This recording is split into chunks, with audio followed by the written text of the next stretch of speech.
Bonjour à tous, il s'appelle Olivier Andreau, il se présente aux élections municipales de 2026 à la Seine-sur-Mer.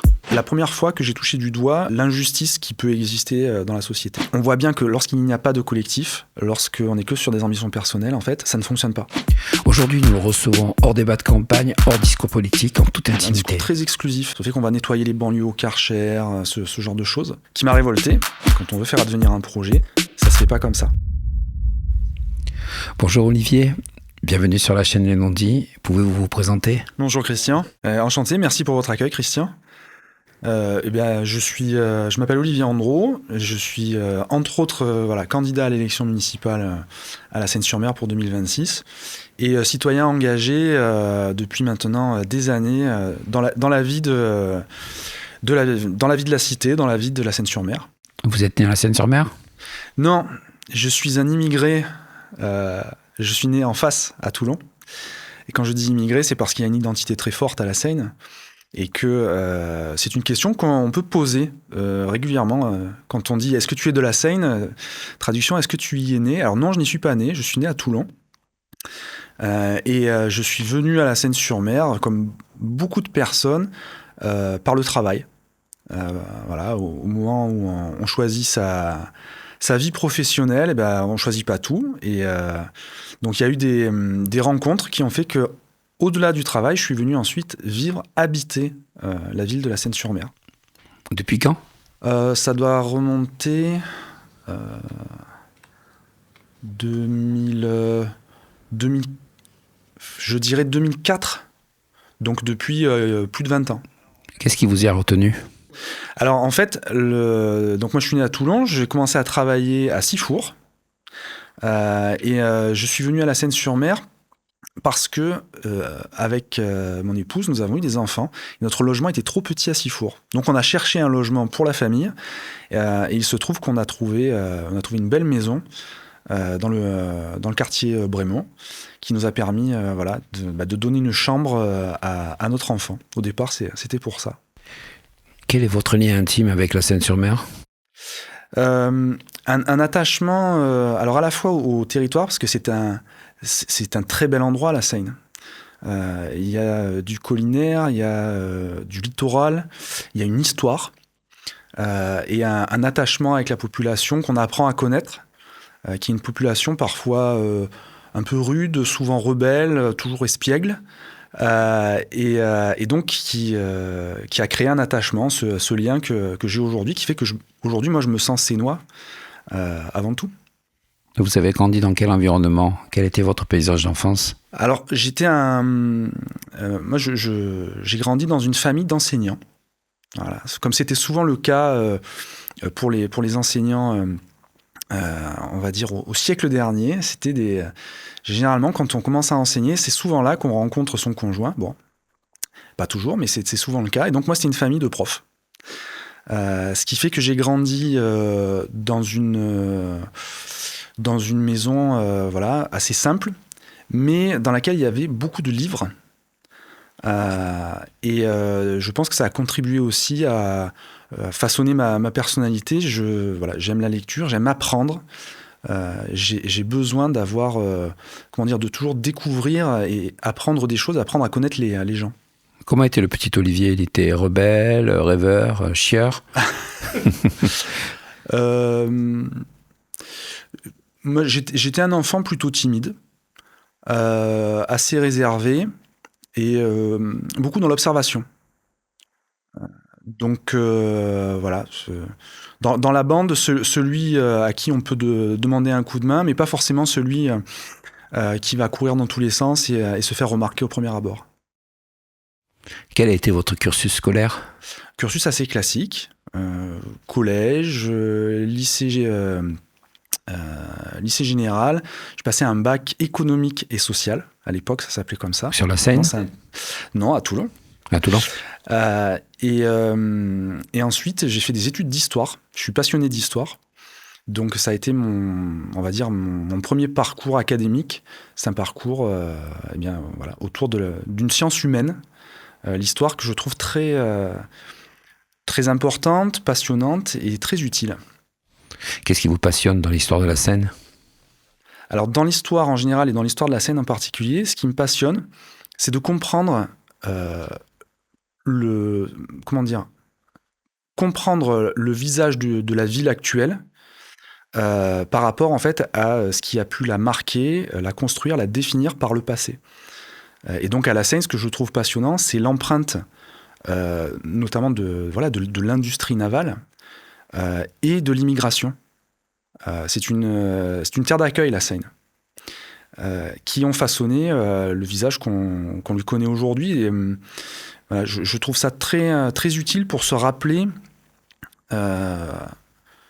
qu'aujourd'hui on peut se sentir sénois et qu'en fait nos ancêtres, sénois, toulonnais, français plus largement, qu'en fait nos ancêtres souvent ne l'ont pas été, et c'est parce que ils ont pu être accueillis et ils ont pu s'intégrer qu'aujourd'hui on a notre identité et qu'on en est fier.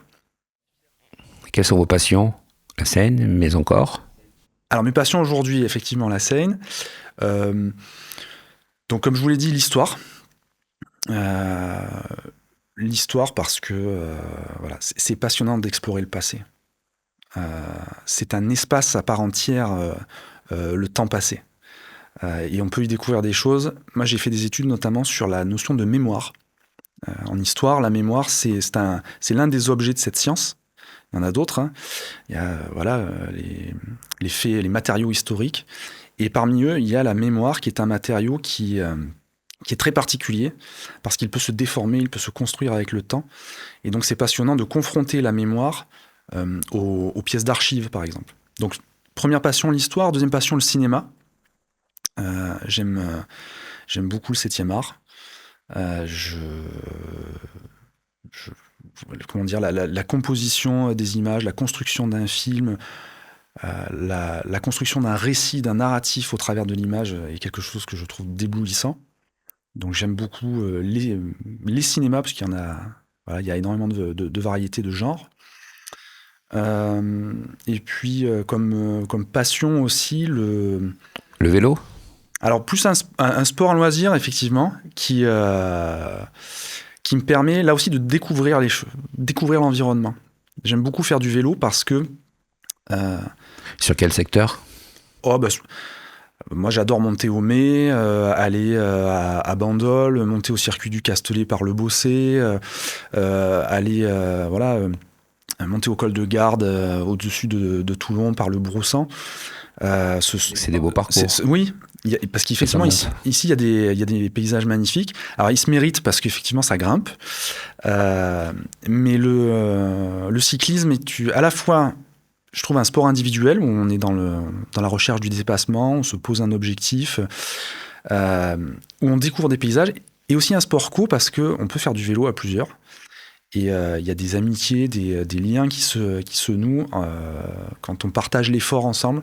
Donc j'aime beaucoup ce sport, oui. Est-ce que vous avez fait des sports d'équipe? Alors plus jeune, j'ai fait du handball. J'aimais beaucoup ce sport. Il y a à la fois une rugosité dans ce sport collectif, et je trouve un état d'esprit très sain, justement très, très collectif.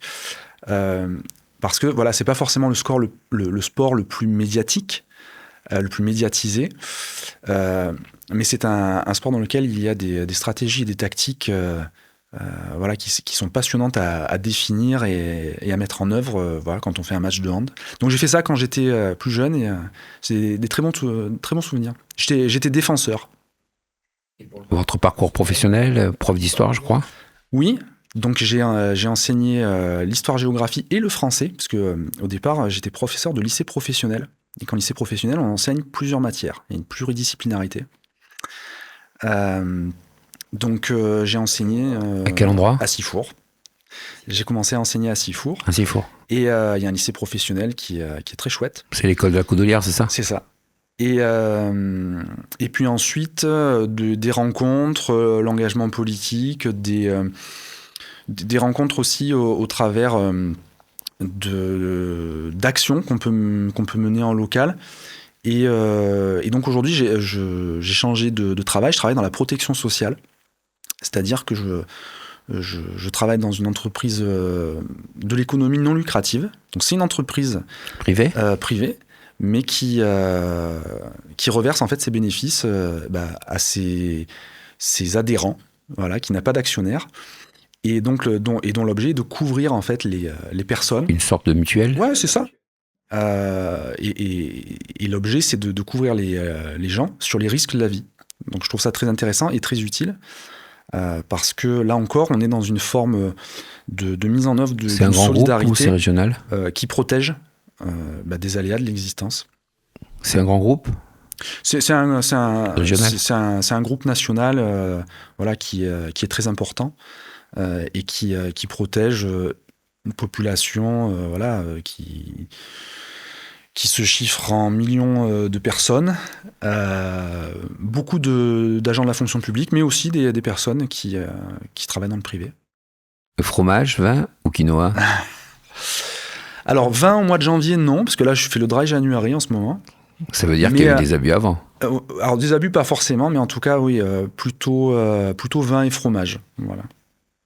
Est-ce que vous êtes engagé dans des causes associatives, sportives ou autres, à part la politique ?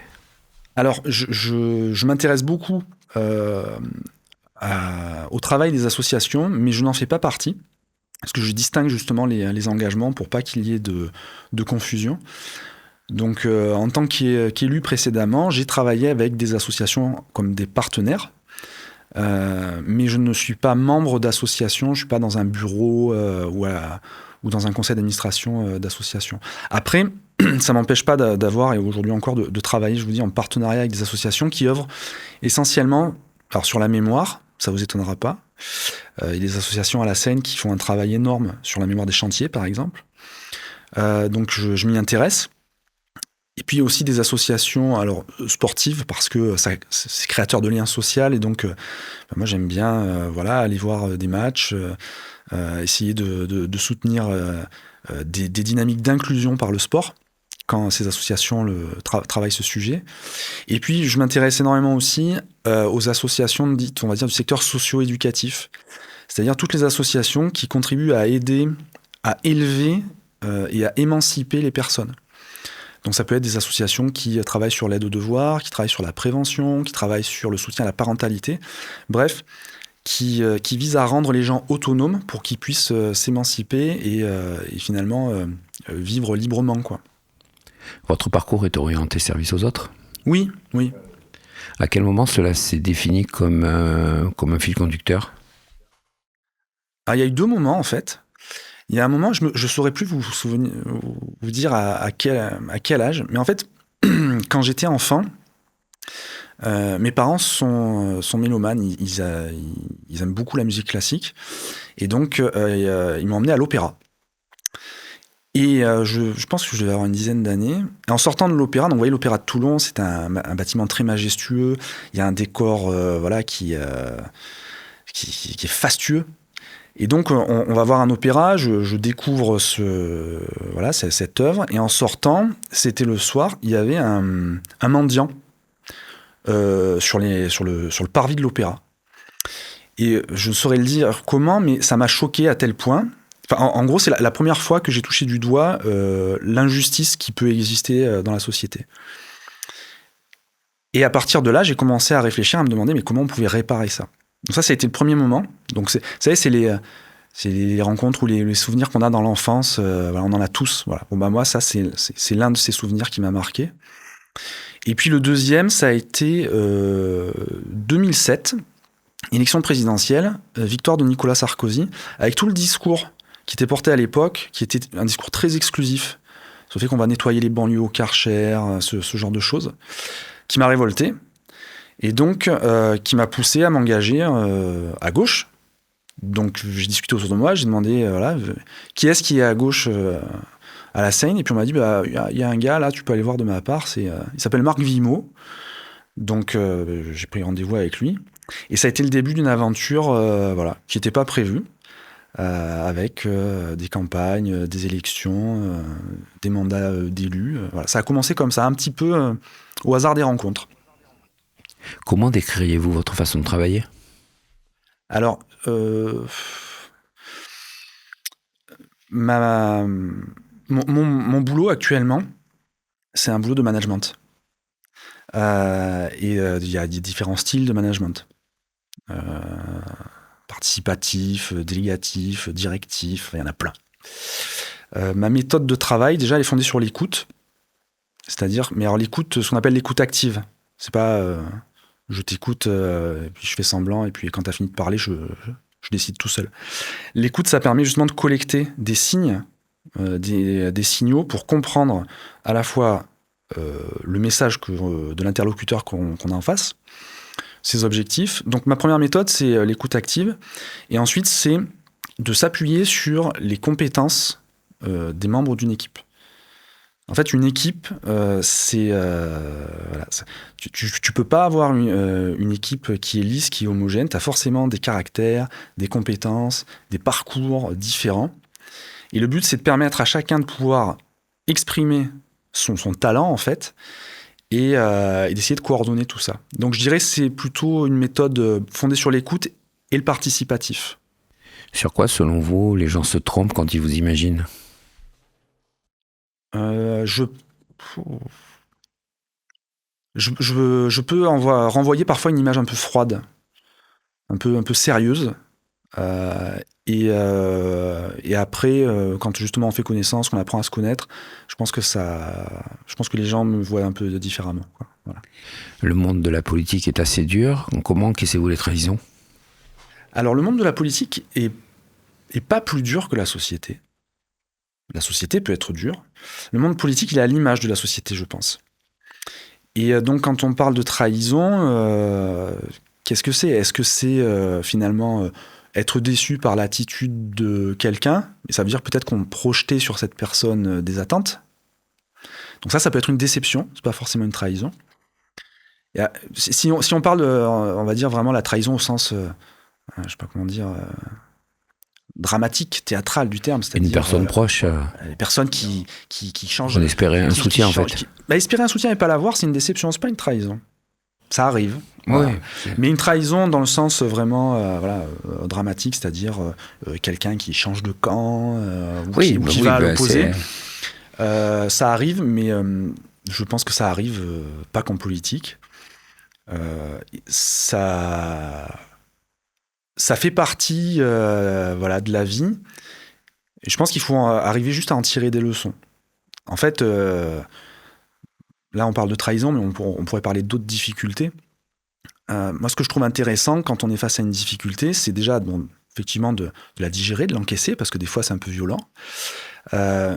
Et c'est finalement d'en tirer une leçon, c'est-à-dire comment on fait en sorte que ça ne se reproduise pas, ou qu'on arrive à rebondir sur cette déception. Cette déception, cet imprévu, pour pas perdre de vue son objectif, pour pas perdre de vue la cause. C'est ça qui compte. Est-ce que vous êtes papa ? Ouais. J'ai 2 grands-enfants, 2 grandes filles, dont je suis très fier parce que... À quel âge ? Elles sont brillantes. 19 et 21 ans. Ah oui, donc elles sont... en études, et puis des personnes très autonomes. En pleine évolution. Ouais, c'est... Puis moi, je suis agréablement... Enfin, comment dire ? Des fois, dans les enfants, on projette un peu ses propres ambitions. Et en fait, ce qui est génial avec les enfants, c'est qu'ils vous surprennent. Donc, ça se passe pas comme prévu. Et cet imprévu-là, justement, finalement, il est très intéressant et très positif. J'aime bien être surpris parce que... Est-ce qu'elles vont être dans l'enseignement ? J'en ai aucune idée, mais je ne pense pas. Ils sont plutôt sur d'autres options, d'autres ambitions, et c'est bien ainsi. Voilà. Est-ce qu'elle projette de vivre dans le secteur ou de changer de ville ou de pays ? C'est pas un critère pour elle, je pense. Mais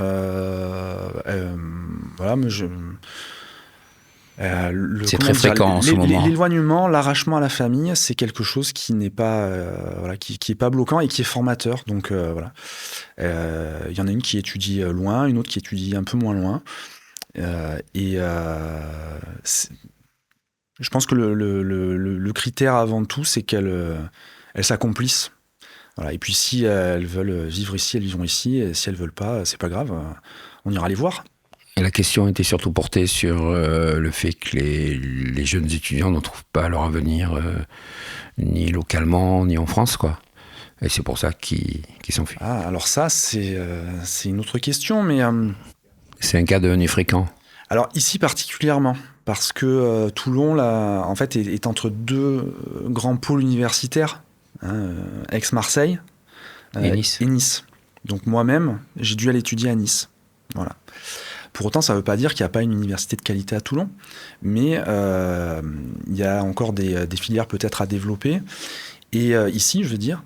Et en revanche, ce que je constate, c'est que si on a des étudiants, des jeunes qui sont un peu contraints, parfois de s'éloigner de la région, il y en a beaucoup quand même qui cherchent à revenir parce qu'ils ont cet attachement au territoire.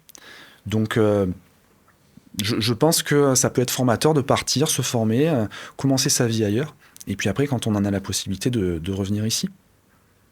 Quel a été pour vous le moment déclencheur pour vous engager en politique ? Ouais, clairement, c'est 2007, voilà, l'élection présidentielle avec l'élection de Nicolas Sarkozy, qui pour moi porte des valeurs qui ne sont pas les miennes, et qui sont des valeurs trop excluantes. Or, ma vision de la société, c'est que nous sommes une nation, une société, et même une ville, hein, je vous en parlais tout à l'heure de la Seine, qui ne choisit pas, en fait, de se mélanger ou pas. C'est comme ça. Les gens, pour vivre, pour différentes raisons, ils bougent. Et ils vont là où la vie est possible. Et donc, à la Seine, et plus largement en France, il y a des différentes populations qui sont venues parce que là où elles habitaient, là où elles vivaient, la vie était devenue impossible. Et qu'elles sont allées dans un endroit, dans un pays, dans une ville, où il y avait des possibilités. Et donc, c'est pas possible, à mon sens, de fonder un projet politique sur l'exclusion, sur les barrières, parce que sans angélisme, hein, c'est quelque chose qui ne fonctionne pas, qu'on ne maîtrise pas. En fait, il faut faire avec les gens. Et ce qui est intéressant, c'est que en fait, quand on se confronte à la diversité d'une population, à la diversité d'une équipe, quand on arrive à travailler, et comme je vous en parlais tout à l'heure, à mettre en œuvre les différents talents des uns et des autres, c'est là qu'on arrive à des projets collectifs qui sont magnifiques, c'est-à-dire voilà, l'édification d'une ville ou l'avènement alors plus modestement ici, hein, d'équipements structurants pour la ville. C'est quand on arrive à faire commun qu'on peut voilà, modestement sortir un cinéma à la Seine ou régler, je sais pas, débat. Vaste débat, mais non, là c'est un peu caricatural, mais en tout cas, on voit bien que lorsqu'il n'y a pas de collectif, lorsqu'on n'est que sur des ambitions personnelles, en fait, ça ne fonctionne pas. Je n'irai pas plus loin mais voilà, c'est la garantie, comment dire, de développer un territoire ou de développer un projet au sens plus large ne fonctionne que par le collectif et l'organisation sincère des différents membres de ce collectif. Et qu'est-ce qui vous donne envie de continuer, même les jours difficiles ? Ce qui me donne envie de continuer, c'est... De garder la motivation ? Oui, c'est que j'ai compris que les choses s'organisent sur un temps long. Quand on fait de l'histoire, notamment, il y a différentes matières et il y a l'historiographie nous apprend qu'en fait on peut appréhender l'histoire sur différents temps. Il peut y avoir des temps très longs, c'est-à-dire qu'on peut observer l'évolution d'une société sur des siècles entiers ou voire sur des millénaires. Ça a un sens. Puis on peut l'observer aussi sur un temps beaucoup plus court, sur l'espace d'une vie. Et donc moi j'ai compris, en tout cas je suis convaincu, que les choses se font sur un temps long. Et donc les jours où il fait pas beau, où ça se passe pas comme prévu, ce qui me permet de continuer, c'est cette idée-là. C'est qu'en fait, on sait que quand on veut faire advenir un projet, ça se fait pas comme ça. Il y a des imprévus. Il y a des choses qui ne fonctionnent pas. Le principe d'un projet, c'est que parfois, il ne va pas au bout aussi. Ça arrive. On ne réalise pas tout. Mais ce qui me fait continuer dans la difficulté, c'est d'avoir compris que les choses se font sur un temps long et que les choses ne se passent jamais comme prévu. C'est ça qui est formidable aussi. Par contre, ça ne veut pas dire qu'il faut se dispenser de faire des plans. C'est hyper important d'organiser les choses, de faire des plannings, de mettre en place, poser des objectifs. Il faut s'organiser pour ça. Parce que sinon, on regarde le temps passer, mais on le regarde, quoi. Si vous deviez quitter la Seine-sur-Mer, qu'est-ce qui vous manquerait le plus? À la Seine? C'est difficile de dire une seule chose. Il me manquerait beaucoup de choses. Je pense qu'il me manquerait... Les embouteillages sur le port? Non, mais le port, oui, par exemple. C'est-à-dire cette proximité avec la mer, c'est quelque chose qui me manquerait. Et ce qui me manquerait aussi, c'est cette espèce d'esprit de village. On est dans une ville, mais il y a aussi un esprit de village. Si vous allez vous balader au centre-ville, par exemple, ou dans n'importe quel quartier même, il y a toujours cette possibilité du dialogue, de la tchatch et de parler de cette ville avec passion. C'est comme si c'était un village. On est 65 000, mais en fait, on se sent comme sur la place du village. Et c'est propre à la Seine-sur-Mer ou c'est propre à la Méditerranée? Je pense qu'il y a un état d'esprit méditerranéen, mais à la Seine-sur-Mer, il y a quelque chose de particulier.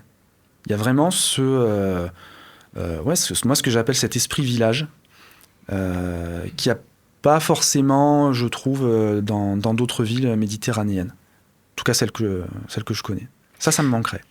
Et si vous pouviez résumer en une phrase votre moteur profond, ce serait quoi?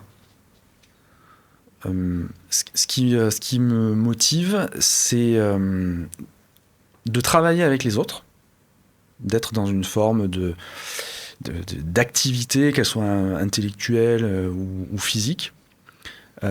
Parce que quand on travaille collectivement, quand on travaille ensemble, avec un groupe, on peut faire ce qu'on ne peut pas faire tout seul. Et en même temps, ce qu'on va faire, ce qu'on va produire, ça ne sera pas exactement ce qu'on avait pensé. Et donc, c'est hyper enrichissant. Donc, ce que je trouve intéressant quand je parle de travail collectif, c'est qu'on peut faire de grandes choses au bénéfice du groupe. Et c'est un peu ça le principe aussi d'une collectivité, hein. Une ville, si on appelle ça une commune, c'est parce qu'on met en commun des choses, qu'on les travaille ensemble et qu'on arrive à faire de grandes choses. Donc, il y a à la fois une part d'intérêt personnel, de se dire, en fait, je vais pouvoir faire des grandes choses et en fait, on va les faire avec les autres. Et parce qu'on va les faire avec les autres... Et pour les autres. On va faire quelque chose qui n'était pas forcément complètement prévu, mais qui va bénéficier à tous. Et ça, c'est génial. Parce qu'en fait, on n'a pas tous les mêmes compétences, on n'a pas tous les mêmes aptitudes. Et en fait, c'est le principe de la vie en société. C'est-à-dire qu'au départ, si on se met tout seul dans la nature, très vite, on va trouver des limites. Et en fait, dans une collectivité, on a besoin qu'il y en ait qui conseillent les autres, qu'il y en ait qui organisent, qu'il y en ait qui fassent, qu'il y en ait qui... si je fais le parallèle avec, on va dire, les temps passés, qu'il y en ait qui aillent à la chasse et qui ramènent à manger, pendant qu'il y en ait d'autres qui construisent le village, quoi. Parce que tout seul, on ne peut pas faire tout. Voilà. Et c'est ça qui me motive, que je trouve génial. C'est d'arriver à faire ensemble quelque chose qu'on est incapable de faire seul. Quand on vous croise dans la rue, qu'est-ce que vous préférez qu'on dise de vous? Monsieur le candidat, monsieur Andro ou juste Olivier? Olive, ouais, c'est bien. Olive. Ouais, Olivier. J'avais pas marqué. Ouais, parce que ça... Les messieurs, bon, c'est gentil, c'est flatteur, c'est poli, enfin, mais non, moi, mon prénom, ça me va bien, Olivier. Ouais. La proximité, tu vois. Alors voilà, on va faire un bond dans le temps. Ouais. On est en mars et vous êtes élu. Ah, c'est un bond en avant. Moi, Voilà. je suis habitué à étudier le passé, mais ouais, c'est intéressant. Quelles seront les 3 premières propositions que vous mettrez en œuvre dès le premier jour? Dès le premier jour. Allez, dans les 5 premiers jours, 10 jours. Je pense que en fait, il faut évaluer très clairement les moyens dont on dispose pour mettre en œuvre les projets. Donc les moyens, il n'y en a pas 36, il y en a 2. Hein. C'est les finances municipales. Donc c'est arriver à avoir une vision très claire de l'état des finances, des marges possibles d'investissement puisque nous, on a fait nos calculs à partir des éléments dont on dispose publiquement. Donc, sans forcément parler d'audit, mais en tout cas, une vision très, très objective des moyens financiers de la ville. Pour savoir ce qu'on peut investir, en fait. Puisque sur une ville, tu as deux budgets, tu as le budget de fonctionnement, le budget d'investissement. C'est avec le budget d'investissement que tu peux mesurer à quelle hauteur et dans quel ordre on avance pour les projets de la ville. Et les moyens, je disais, il y en a deux. Il y a aussi le personnel, les services, en fait. Et c'est ça, le cœur des moyens d'une commune. Donc, sur le service public, sur l'organisation des services, je pense qu'il faudra porter le même regard, regarder comment les choses sont organisées, où est-ce qu'on peut les améliorer, avec et en tenant compte des besoins exprimés par le personnel. Parce qu'en fait, quand tu es dans une structure de travail, c'est important de tenir compte aussi des aspirations des personnes. Et dans la fonction publique territoriale, en plus, il y a plein de métiers. Donc, ça s'organise. Donc, premier point, ça serait, tu vois, sur les moyens qui sont à notre disposition. Budget, organisation des services avec les services. Et ensuite, le deuxième point, ça serait d'entrer en contact avec les autres communes à la métropole. Parce qu'aujourd'hui, il y a énormément de sujets qui sont traités au niveau métropolitain. Et en fait, on a besoin d'avoir des liens, des coopérations entre les communes au niveau de la métropole. Donc ça, on est encore sur de l'organisation, mais sans ça, tu ne peux pas avancer. Et le troisième point, après, en termes de projets structurants, je pense qu'on mettrait immédiatement un regard sur les projets structurants qui sont lancés ou en cours de lancement. En fait, pour s'assurer que ce n'est pas des effets d'annonce et qu'on va pouvoir les mener à terme. Alors, projets structurants, à la Seine, il y en a plein, mais il y en a où il y a des attentes très fortes. Tu vois, le fait qu'il y ait une piscine qui fonctionne, le fait qu'à un moment, il y ait aussi un cinéma ou un équipement culturel, c'est une attente forte. Là, il y a eu une annonce récemment sur la reconversion des ateliers mécaniques. Vérifier, regarder si c'est bien sur les rails, si ça correspond aux attentes des citoyens, mais en tout cas faire attention à pas tout mettre par terre, en fait, parce qu'on a trop souffert de ça. Il y a eu beaucoup de ruptures, en fait, à la Seine entre les différents mandats qui ont fait que finalement la ville s'est retrouvée en retard, voire à l'arrêt. Et donc nous on s'inscrira dans ce que j'appelle la continuité républicaine. Ça ne veut pas dire qu'on prend tout. Par contre, ça veut dire qu'on va être constructif et qu'on ne va pas tout bloquer et tout mettre par terre. Une dernière phrase pour convaincre vos électeurs. Alors, c'est pas une phrase, c'est un mot. C'est possible. Notre liste, elle s'appelle La Seine, ville des possibles. Et donc, si on devait résumer ça pour transmettre notre message à ceux qui s'intéressent à la vie politique, c'est nous vous proposons une candidature et un projet qui se fondent sur ce qu'il est possible de faire. Et honnêtement, nous dirons aussi ce qui n'est pas toujours possible, ou en tout cas dans quel ordre on vous propose de faire les choses. Parce que c'est possible d'avoir des élus qui sont honnêtes, qui proposent des choses réalistes et qui sont dans une démarche sincère. Et c'est possible aussi que les citoyens puissent s'investir, puissent exprimer leurs ressentis, leurs besoins et finalement participer aussi à la décision. C'est possible d'avoir en fait une vie normale à la Seine. Parce qu'aujourd'hui, on s'est habitué en fait au dysfonctionnement. On s'est habitué à ce qu'on soit en retard. Moi, il m'arrive parfois d'aller dans des villes voisines et d'être surpris parce qu'il y a des transports en commun qui fonctionnent bien. D'être surpris parce qu'en fait, c'est facile de se faire un cinéma. Pas besoin de prendre la voiture. D'être surpris parce que c'est facile ou c'est possible d'évoluer dans un centre-ville où la gestion de l'espace public, elle a été pensée pour tout le monde et où elle fonctionne. Donc, en un mot, c'est pas une phrase, c'est un mot, c'est possible. Merci Olivier. Merci Christian. Abonnez-vous pour être informé.